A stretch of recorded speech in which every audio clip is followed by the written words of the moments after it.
juga draft tesis yang ditulis Pak Fendi. Yang pertama ini komentar saya untuk penulisan, ini kan masih 1,5 spasi ya. Jadi nanti mohon mungkin untuk perbaiki ya, karena ini kan formatnya mestinya kan 2 spasi. Oh iya. Anu spasinya ya Bu ya? Iya, ini kan masih semua 1,5 itu ya? 1,5 ini. Ya. Ada, jadi kalau di panduannya kan pakai 2 spasi. Ya, ya. Ya, lalu juga komentar saya sama seperti Pak Sulis tadi untuk terkait dengan abstrak ini, meskipun mungkin sudah agak, karena mungkin di sini agak terlalu panjang dia, bisa dilihat, tapi hasilnya itu mungkin akan dibuat lebih lengkap gitu ya, karena di sini sebenarnya kan misalnya terkait dengan alternatif solusi belum ada gitu. Oh iya, iya. Ya, ini baru menyampaikan faktor penghambat. Ada tadi kan ada 3 rumusan masalah ya. Ya. Ya, itu belum masuk di sini.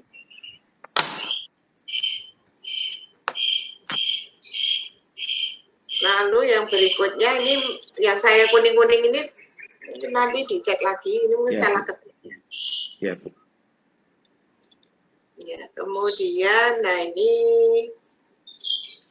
yang pertama ini sebenarnya dari atas dulu.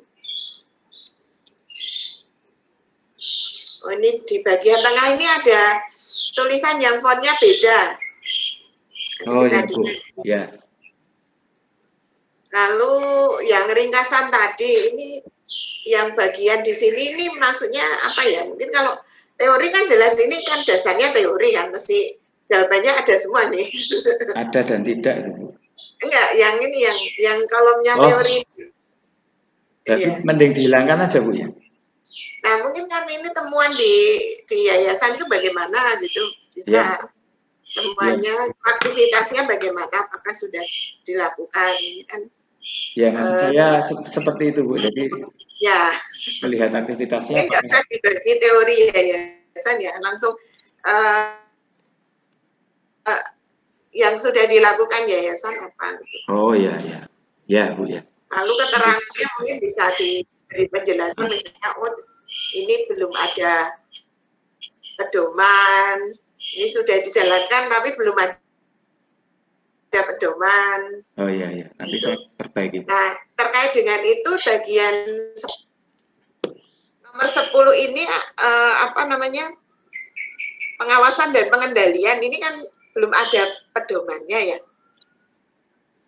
Ini belum kalau ada. Belum ada pedoman itu mestinya kan belum ada yang dilakukan gitu ya. Iya, belum berjalan. Belum berjalan sesuai pedoman, nah pedomannya belum ada.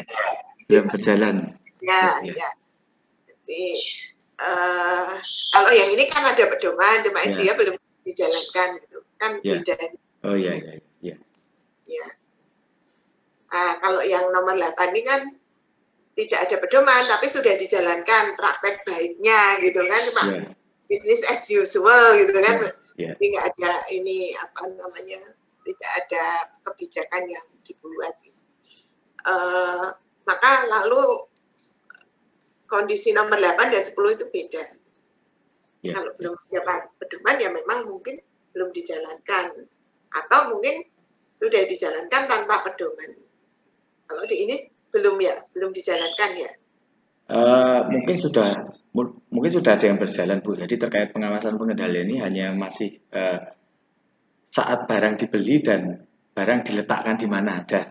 Pengawasan pengendalian cuma sampai situ kalau saya memperoleh informasinya. Jadi belum diawasi secara menyeluruh mulai dari awal perencanaan sampai tahap-tahap panennya itu dipastikan bahwa itu berjalan, itu tidak dilakukan. Oh iya, berarti sudah berjalan tetapi belum ada pedoman berarti. Ya, belum ada pedoman. Ya. Kemudian yang di sini nih berkaitan dengan pelaporan ya. Ini kan aktivitas yang belum maksimal dilakukan adalah proses lelang gitu. Tetapi hal itu tidak menjadi kendala. Nah ini maksud saya, pertanyaan saya, apakah ini lalu sudah dianggap cukup gitu? Kalau di sini kan sebenarnya ini belum optimal kan, karena proses lelang itu kan dilakukan.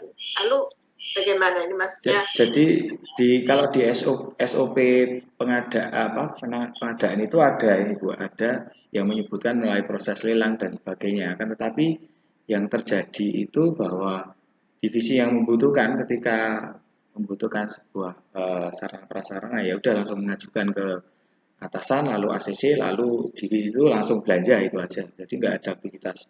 Kecuali mungkin yang besar-besar itu pun lebih sifatnya penunjukan langsung. Jadi misal ada pembelian-pembelian yang nilainya cukup besar, misal seperti beli almari arsip seharga 100 juta sekian, itu ya mengajukan ke yayasan, lalu nanti sekolah langsung ke admin misalnya. Jadi tidak ada proses-proses. Nah, sedangkan di dalam SOP itu ada proses yang disebutkan proses lelang. Ya yang saya maksud belum optimal itu dalam itu, apakah memang seperti ini ataukah tidak ada lelang, maka di SOP itu tidak perlu dicantumkan bahwa harus melalui lelang misalkan. Seperti itu Bu. Ya baik, memang ini kalau kita bicara mengenai pengawasan ya memang terkait dengan pengadaan ini kan agak berisiko ya. Jadi Ya. dalam banyak kasus kan sering terjadi mungkin kecurangan itu kan terjadi di sini gitu. Yang saya maksud di sini sebenarnya kan tadi tidak ada proses lelang, tetapi di sini kan Pak Fendi mengatakan bahwa ini tidak menjadi kendala gitu. Nah, tetapi mungkin kalau berjalan ya berjalan. Cuma masalahnya kalau kita bicara mengenai pengendalian, maka sebenarnya proses itu kan mesti ada, meskipun mungkin perlu juga di dalam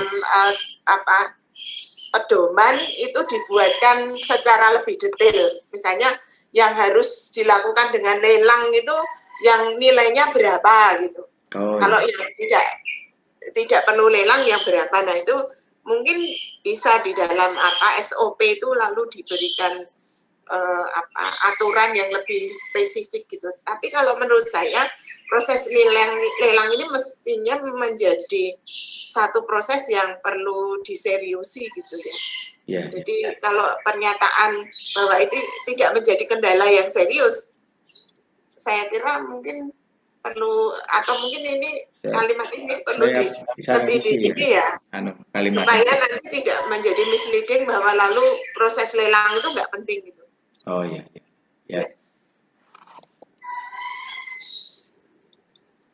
Nah lalu yang ini bagian juga di pelaporan ya, berdasarkan hasil wawancara dan observasi di lapangan, di peroleh informasi SOP penilaian sudah ada, kan tetapi proses penilaian yang dimiliki masih belum berjalan, sehingga tidak dapat diketahui dengan pasti nilai terpilih dari sarana dan ini berkaitan dengan penilaian ya. Penilaian aset Bu ya.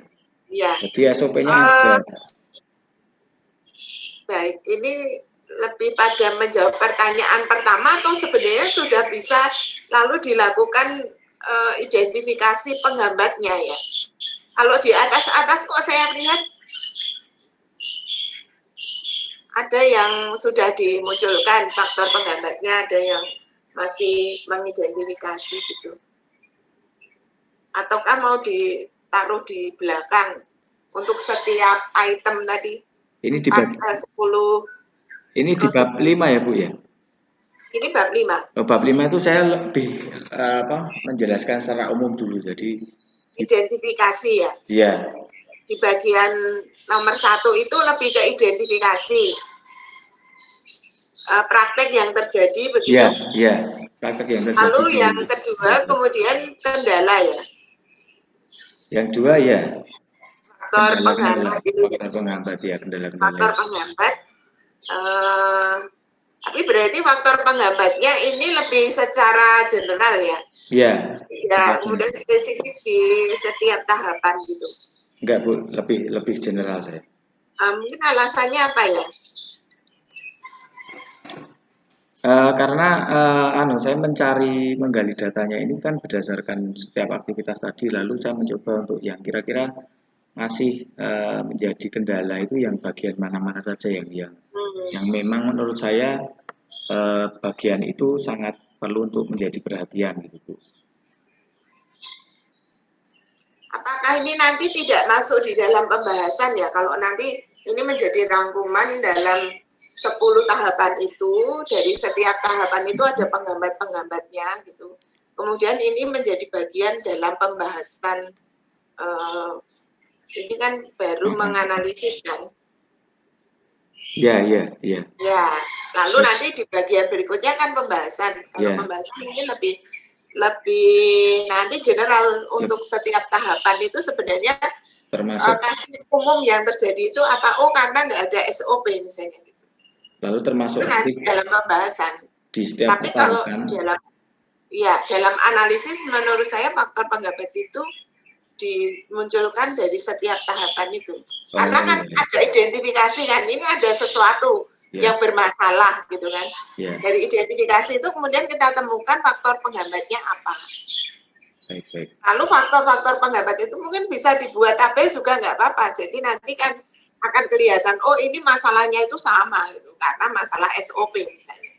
Lalu kan nanti akan akan ketemu hasil yang Pak Fendi masukkan di bagian faktor penghambat ini toh.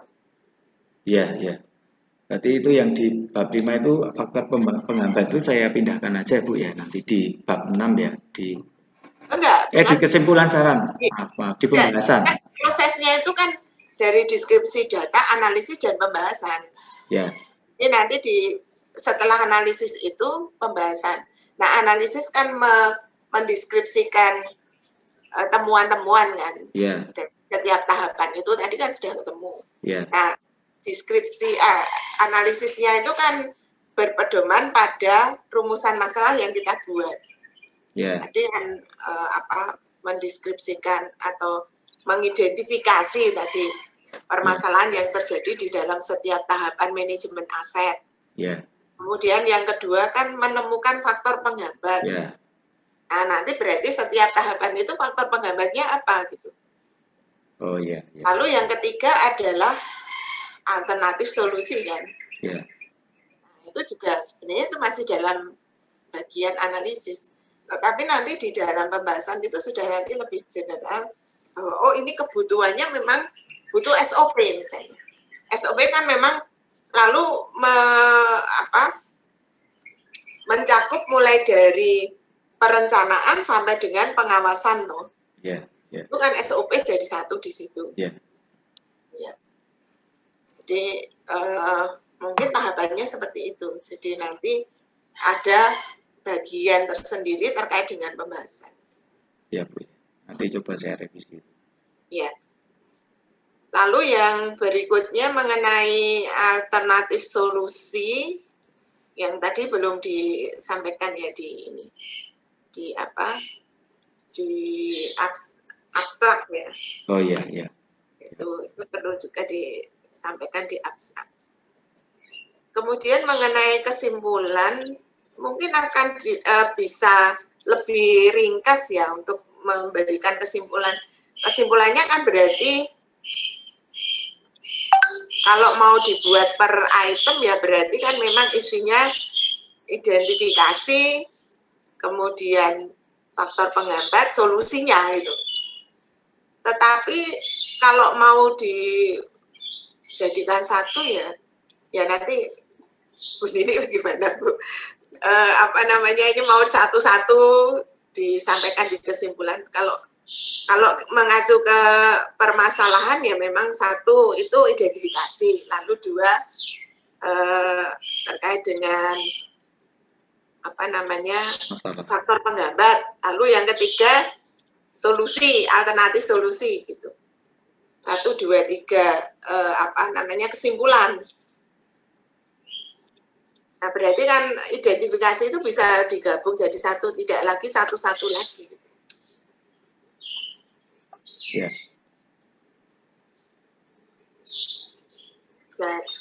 Saya kira itu Bu Nini.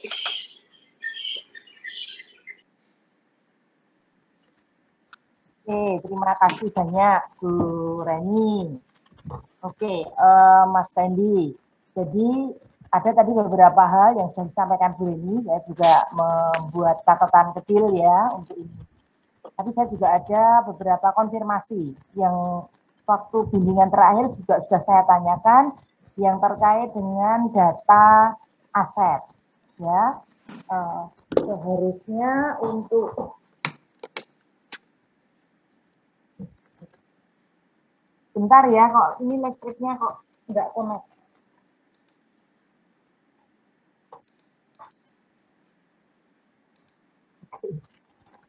Oke, sudah nyambung lagi ke samplak kaki.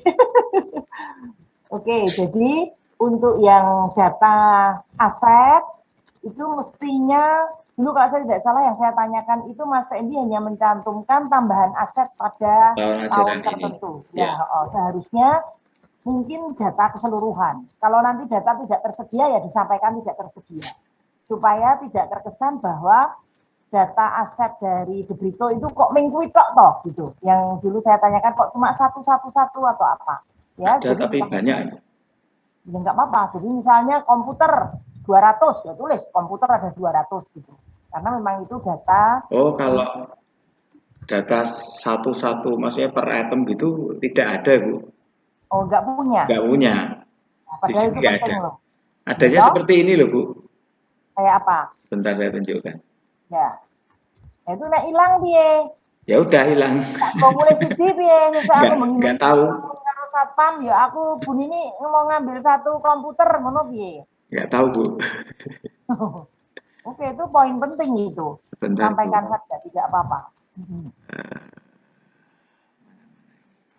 Gak apa-apa, nanti kita tambahkan diskusinya. Ya, nanti terkait dengan itu.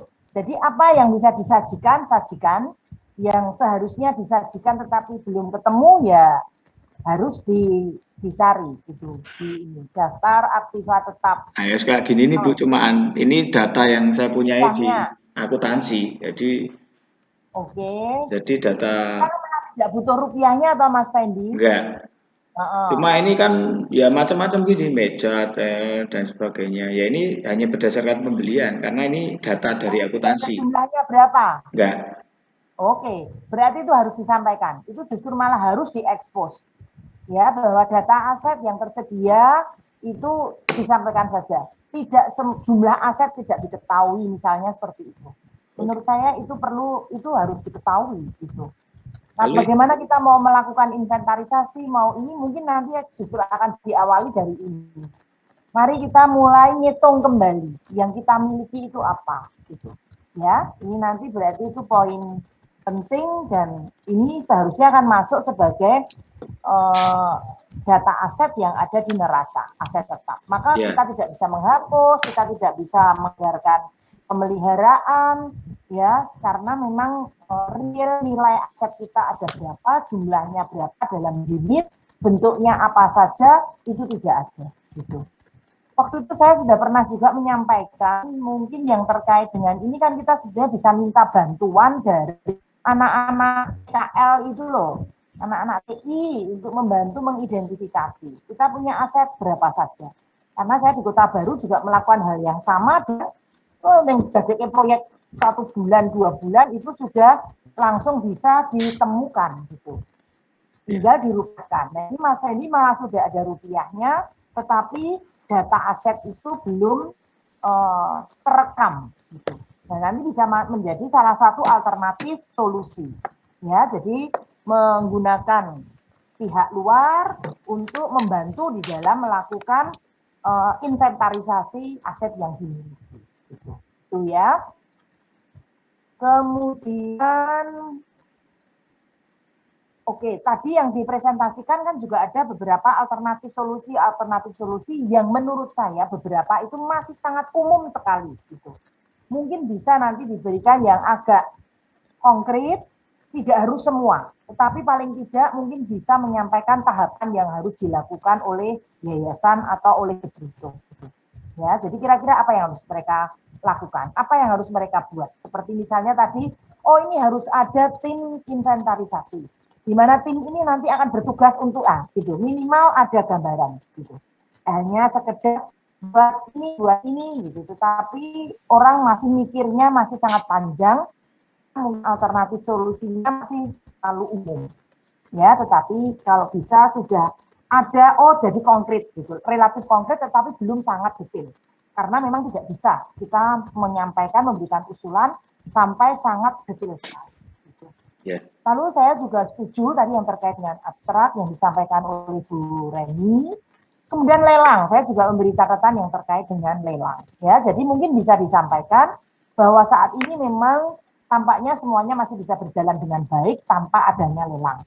Tetapi ke depan, ya mungkin baik kalau untuk, saya juga setuju untuk dana investasi sampai dengan sejumlah sekian akan diselenggarakan secara lelang, tetapi bukan lelang yang sangat terbuka lebar, tetapi lelang dengan penunjukan beberapa yang bisa ikut di dalam lelang.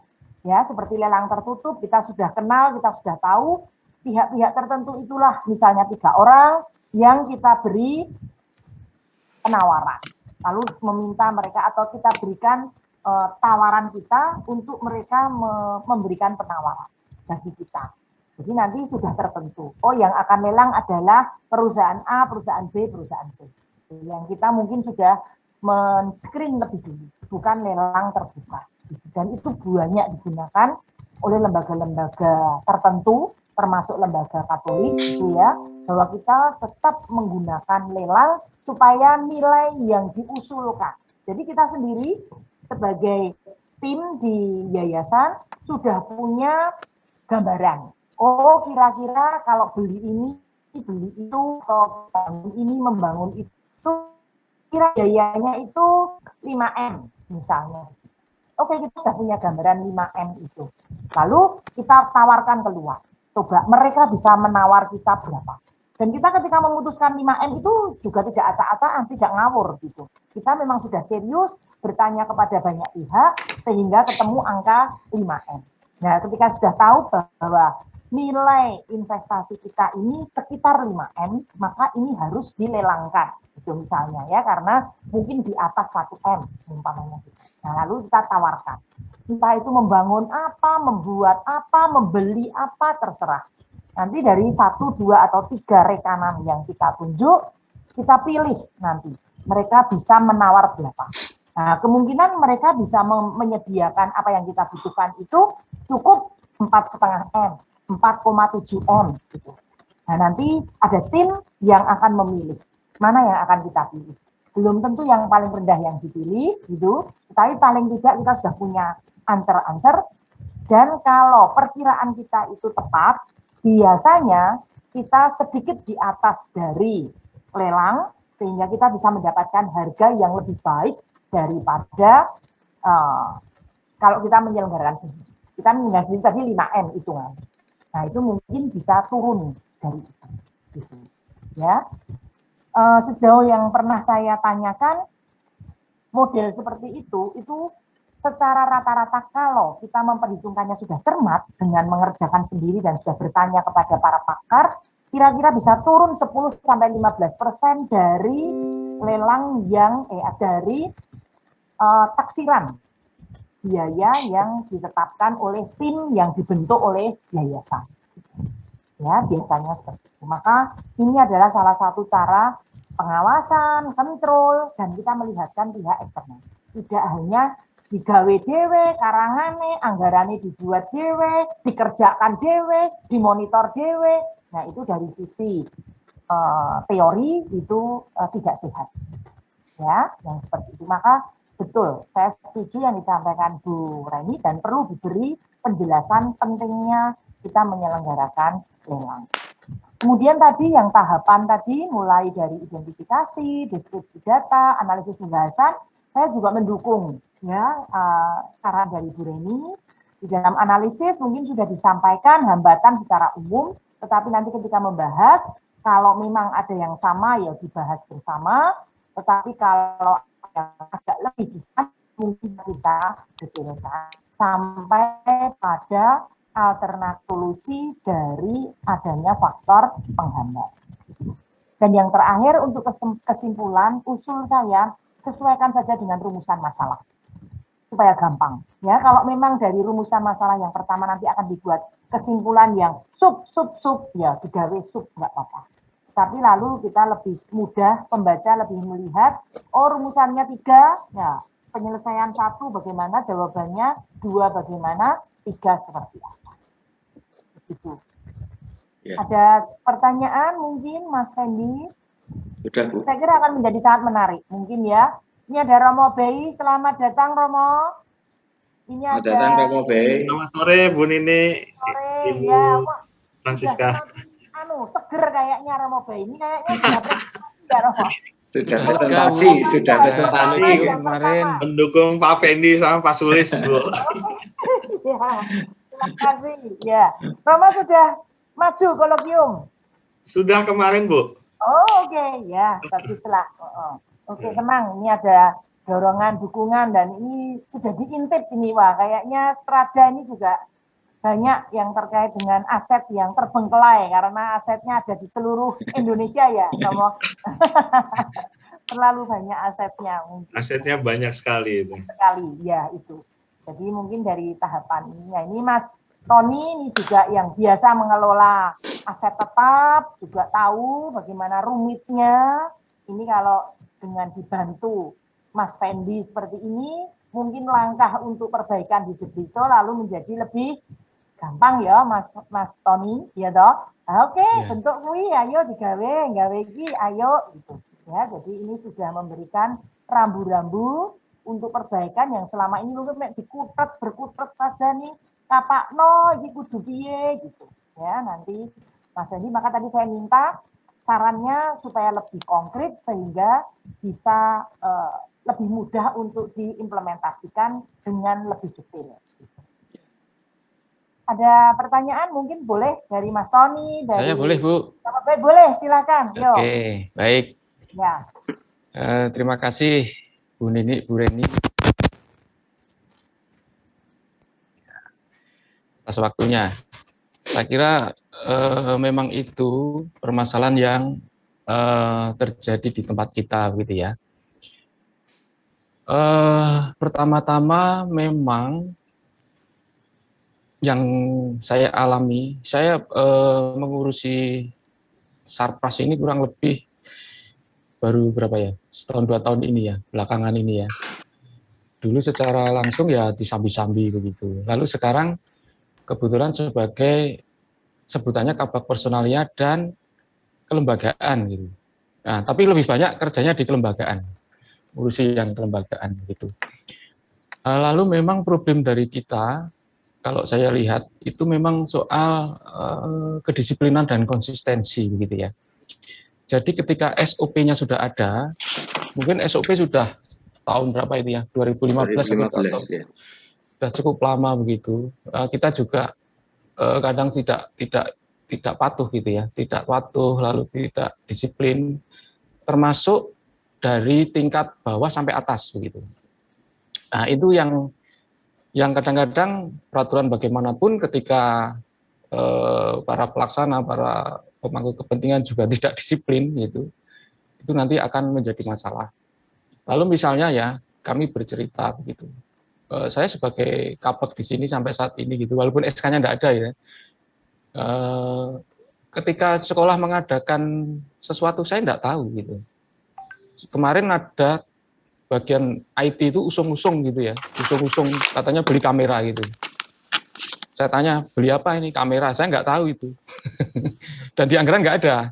Itu yang terjadi. Lalu ketika itu dicatat oleh bagian keuangan, ya, itu kan dimasukkan ke dalam inventaris ya, dicatatkan.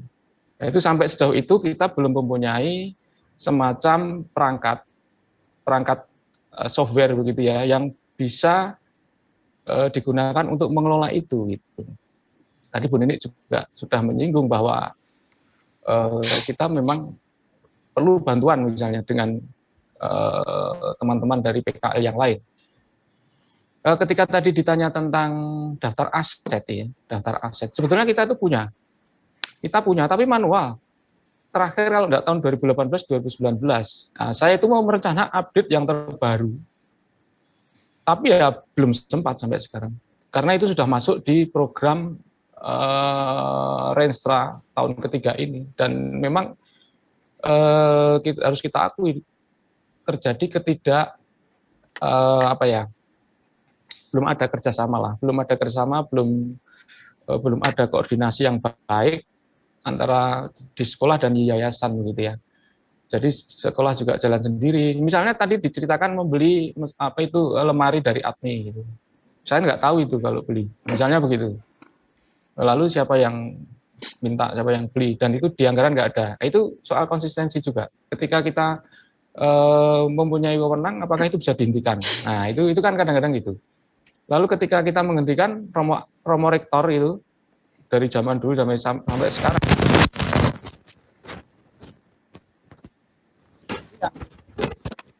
Hilang Mas Tony suaranya. Yang suaranya Mas Tony baru sampai romo rektor koma. Nggak jadi Bu, tadi udah saya batalkan. Lemari itu tadi. Oh, nggak jadi? Nggak, besok tahun depan.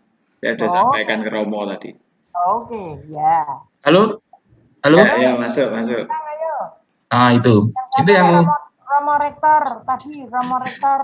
Itu yang terjadi ya. Jadi memang saat ini sebetulnya saya sedang menyusun manual buku panduan Sarpras itu dari yang disebutkan Mbak Andi tadi, dari perencanaan sampai akhir itu. Saya sudah buat dan sudah menjadi draft. Nah, ini mandek juga sekarang.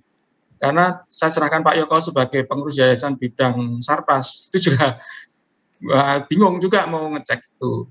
Lalu baru besok Jumat akan dibantu Pak Sigit dan Pak Haryanto untuk memulai membahas itu. Tapi yang perlu digarisbawahi adalah bahwa begini, kita memang harus mempunyai semacam tim gitu ya, mungkin dari yayasan. Mungkin tidak saya langsung gitu ya. Kalau ngurusi yang rekap itu kan saya juga waktunya juga tidak ada. Mungkin saya juga di sini nanti butuh orang gitu ya yang bisa membantu begitu. Lalu adanya koordinasi antara pihak sekolah dan juga bagian pencatatan. Dalam hal ini selama ini kan yang mencatat Pak Fendi. Ya, kalau tadi ditampilkan itu karena di situ ada pencatatan inventaris. Itu yang nanti mungkin bisa dipertimbangkan ya sebagai masukan begitu ya. Memang harus ada semacam koordinasi atau tim yang bisa kerjasama gitu.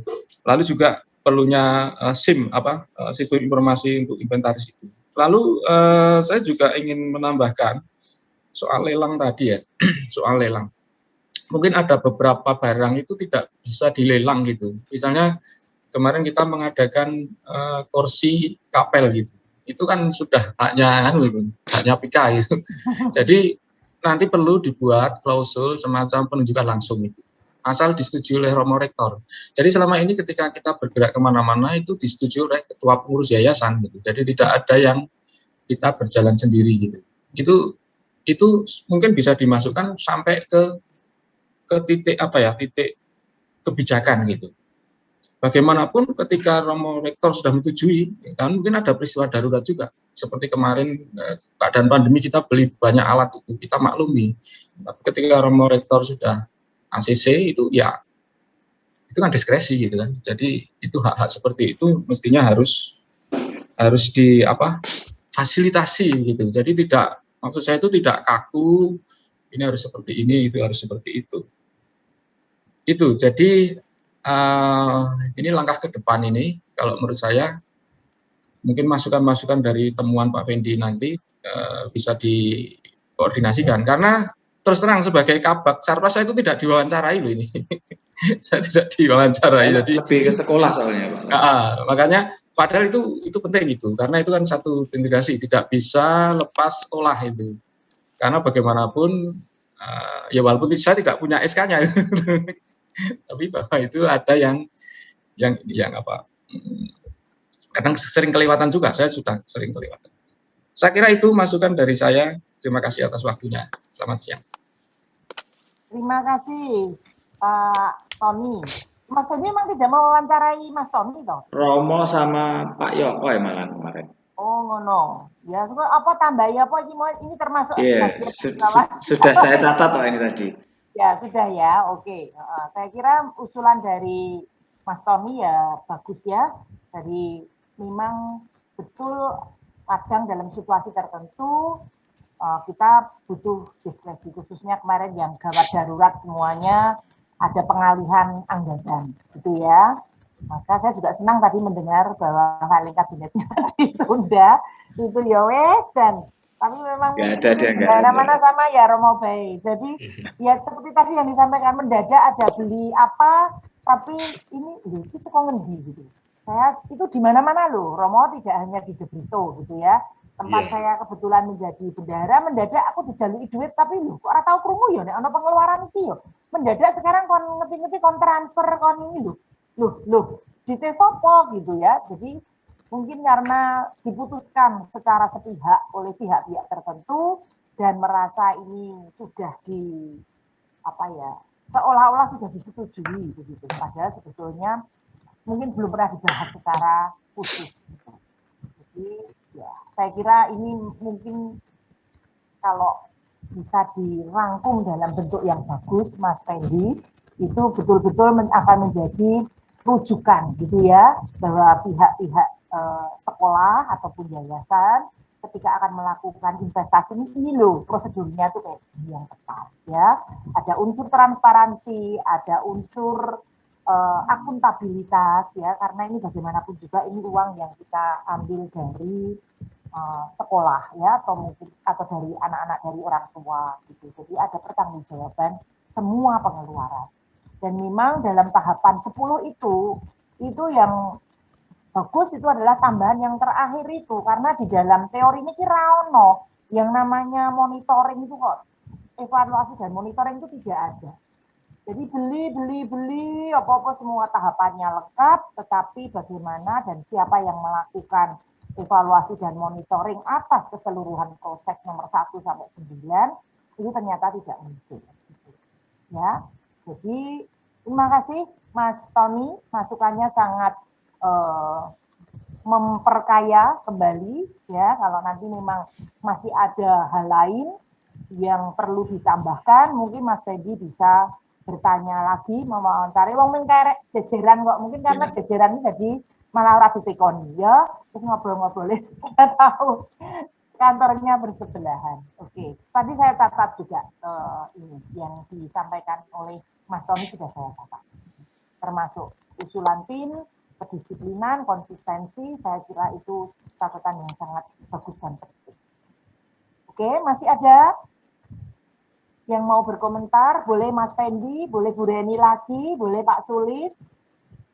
Oke. Tampaknya juga tidak banyak revisi ya Mas Fendi, meskipun masih ada banyak hal yang perlu direvisi dalam artian bukan sesuatu yang sangat prinsip gitu ya, tapi lebih pada letaknya, logika berpikirnya ya, narasinya supaya lebih runtut gitu. Mana ini ditaruh di sebelah mana, ini sebaiknya ini, tetapi konten secara keseluruhan menurut saya ini juga sudah terangkum semuanya. Ya, mungkin masih ada kelemahan beberapa yang belum bisa diperoleh secara lengkap dari wawancara, sama seperti tadi punya Pak Sulis, juga belum mewawancara orang tua, ini juga belum mewawancara kabak yang tidak punya SK ya Mas Tony gitu, tapi yang biasa mengelola gitu, mungkin kalau nanti bisa ditambahkan saya kira menjadi baik, tetapi kalau tidak sempat berarti akan menjadi keterbatasan. Mungkin begitu. Nah, ada Romo Bay mau tanya atau apa? Saya sedikit komentar aja Bu Nini. Oke, silakan. Ini pengalaman di perkumpulan kalau bicara tentang aset tetap atau kekayaan yang ada di perkumpulan Strada, memang dokumentasinya ketika kita membeli begitu ya, atau juga mungkin ada tukar guling dan sebagainya itu, memang sisi pengamanan dan kontrolnya itu yang tidak mudah. Gitu. Artinya memastikan bahwa barang itu ada dan juga prosesnya itu sesuai dengan rancangan ya. Maka kadang-kadang up and down-nya itu ya bisa sampai 5-10% ya, ke atas atau ke bawah, yang kadang-kadang juga itu mendadak. Dan problem kami yang sekarang ini adalah problem pajak tanah ya, itu mengerikan juga. Belum juga nanti kalau mudah-mudahan PPN terhadap barang-barang yang dipunyai Strada itu nggak masuk ya. Terus yang kedua, ya mungkin ke depan masalah SK Patoni itu ya perlu ya, karena masalah legalitas itu ya, untuk menentukan dan memastikan bahwa aset itu ditentukan oleh orang yang punya SK gitu ya, dan mengkalkulasi, menghitung, kemudian juga termasuk mengukur residunya aset yang mungkin mengalami depresiasi macam begitu ya. Dan itu PR besar ya. Saya nggak tahu De Brito bagaimana itu menginventarisasi seluruh aset, kemudian juga bagaimana mengawasi, dan kemudian proses membeli itu kemudian diaplikasikan dengan tidak mudah. Belum lama ini kami beli komputer banyak ya. Ternyata selama pandemi nggak pernah dipakai, banyak yang mati itu. Dan terpaksa ya kami pulangkan komputer-komputer itu, jumlahnya 40 itu, 40 unit. Karena nggak pernah dipakai, nggak pernah dipanasi, nggak pernah ini, ternyata ya. Sisa uang ya Romo? Kenapa? Sisa uang. Uangnya turah-turah nanti tuku radio barang. Enggak, kita punya waktu sebetulnya masih 1 tahun lagi penggunaan itu, dan cicilan kita 1 tahun kalau berproses itu menjadi komputer milik Strada gitu ya. Tetapi setelah kita hitung marginnya, wah ini seandainya kita pakai terus pun kita jadi rugi gitu, karena kita harus tetap membayar setiap bulan plus instrukturnya begitu ya. Ya lebih baik kami kembalikan. Jadi ketika kami kembalikan kira-kira kerugiannya berapa, kalau kita pertahankan dengan cicilan itu berapa begitu. Tapi sebetulnya sayang gitu.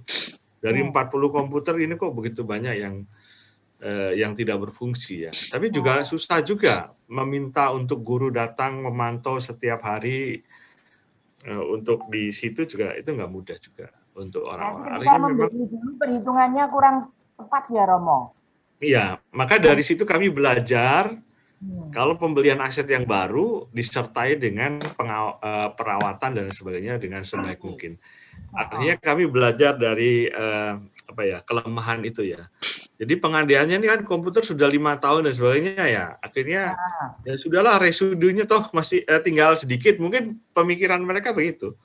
Ya sudah ya, nanti pas saat pandemi selesai bisa digunakan lagi. Ya, tapi ya ternyata nggak bisa begitu. Itu yang ternyata itu bisa jadi terjadi pada sekolah-sekolah lain di luar perkumpulan Strada. Memang aset dengan pemeliharaan itu menjadi catatan buat kami. Makasih Bu Nini.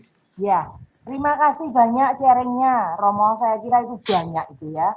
Kita ketika ada tawaran mau membeli itu planningnya menjadi ya banyak yang nggak jelas. Saya sendiri juga heran, kenapa kok mendadak bisa beli ini sebanyak ini? Gitu. Jadi mungkin ya kaitannya dengan perencanaan tadi ya. Dan biasanya kalau membeli barang-barang IT semacam itu kan juga harus diperhitungkan masalah itu cepatnya kedaluarsa ya Romo. Karena ya, sekarang kemajuan teknologi yang begitu pesat, saya kira komputer kalau sampai 5 tahun ya wis nggak bisa dipakai secara optimal. Kemajuan teknologi sudah beda. Kalau di-upgrade pun bisa jebol komputernya Bu Nini, sehingga harus terpaksa beli baru. Ya, betul. Ya, oke, terima kasih Romo. Apakah masih ada yang lain? Bu Reni masih mau menambah? Tidak. Oke, berarti saya dengan Pak Sulis dan Mas Fendi, saya berharap pokoknya bulan ini selesai, gitu. Ya, bulan ini selesai, harus gitu, sehingga kita akan bisa maju daftar untuk bulan depan, gitu. Ya, jangan nunda-nunda lagi, karena nanti teman-teman yang lain juga ngantri ini untuk ujian, gitu, bareng-bareng semua di bulan yang sama, maka ya mudah-mudahan ini karena ini kan batch pertama yang presentasi ya. ini batch kedua presentasi ya nanti biar agak mundur. Tapi sambil menunggu batch kedua presentasi, yang batch pertama ini kebut, revisi, kemudian daftar untuk maju ujian bulan depan. Dengan melengkapi masukan dari Bu Reni. Gitu. Ya. Itu siap ya Pak Sulis dan Mas Fendi? Siap, nggak siap? Siap nggak siap harus. Siap, Ya, nggak toh? siap harus. Ya. Oke, mungkin seperti itu.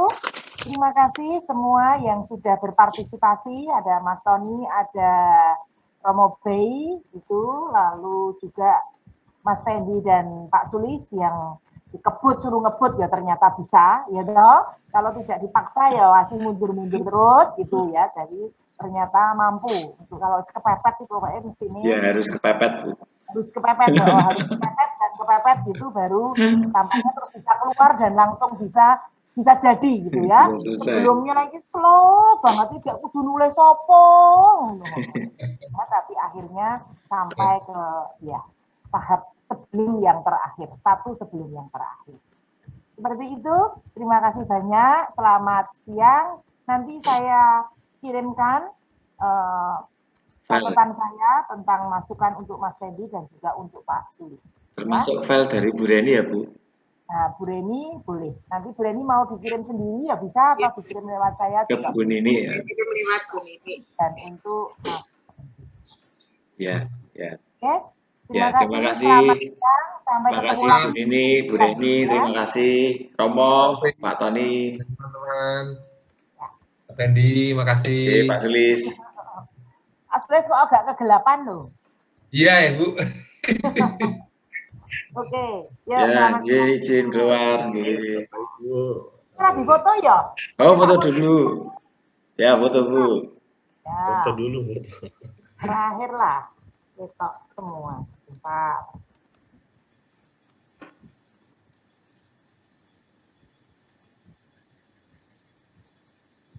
Besarkan.